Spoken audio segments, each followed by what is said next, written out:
Eto, kaliwat kanan na rin ang paghahanda ng iba't ibang sangay ng pamahalaan para sa balik eskwela po yan sa araw ng Lunes. Pinaigting na rin ang police visibility sa mga matataong lugar para sa seguridad ng mga estudyante. Yan ang ulat ni J.M. Thompson. Sa paparating na pasukan, nandiyan na naman ang maraming jeep, bus at tricycle na pinagkakasya ang mga pasahero, lalo na ang mga estudyante. Sa mga tricycle na 3 hanggang 4 lang sanang pasahero, minsan inaabot ng 5 hanggang 7. Sa mga jeep naman, ang mga may 22 pasahero lang dapat, inaabot ng 25 pasahero. Abay lalo na sa mga bus, basta't kasya pa, pilit pinagkakasya at parang nagiging sardinas para lang makaalis at makabiyahe na. Si Rhea Santiago na may 3 pamangkin na magbabalik eskwela, isa sa kanyang inaalala ang kaligtasan ng mga ito sa tuwing sila ay magko-commute. Siyempre may worry sa akin kasi nagko-commute sila. But at the same time, I always remind them naman to take care of themselves. Especially kapag sa mga sasakyan kasi very talamak ngayon yung mga nangyayaring hindi maganda inside kapag pumapasok ka or bumabiyahe ka papuntang school. Hindi naman ito hahayaan ng Land Transportation Franchising and Regulatory Board o LTFRB ngayong darating na pasukan. Ito rin kasi ang isa sa mga dahilan na pinagmumula ng aksidente sa kalsada. Kaya naman paiigtingin pa ng LTFRB ang kanilang pagbabantay. Pagsimula po ng Lunes, babantayan namin yung mga school transport operators. Huwag po nila gawing sardinas yung mga bata. So hindi lang namin babantayan yan on the first day, second day, pati middle of the semester.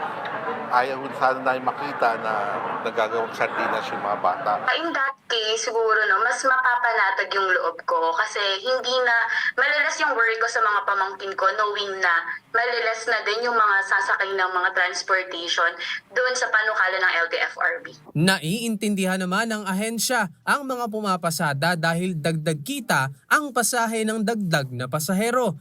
Pero hindi ito dahilan para isaalang-alang ang buhay ng mga bata.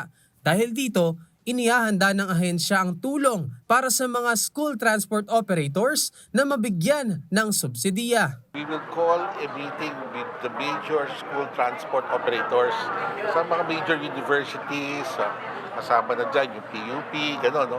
Para maintindihan din naman namin yung problema ng school transport.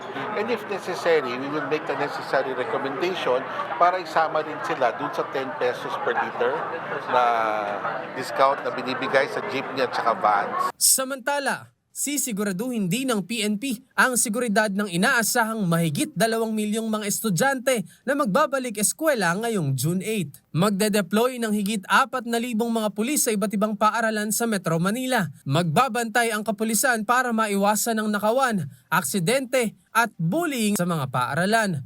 Kampante naman si Rhea na safe ang kanyang mga pamangkin sa paaralan dahil sa tuloy-tuloy na paggabay ng mga guro at otoridad sa mga estudyante. Gladly na lang din yung mga teachers nila whenever na may mga instances na even hindi naman siya ganun malalang bullying. They always inform yung parents ng mga pamangkin ko.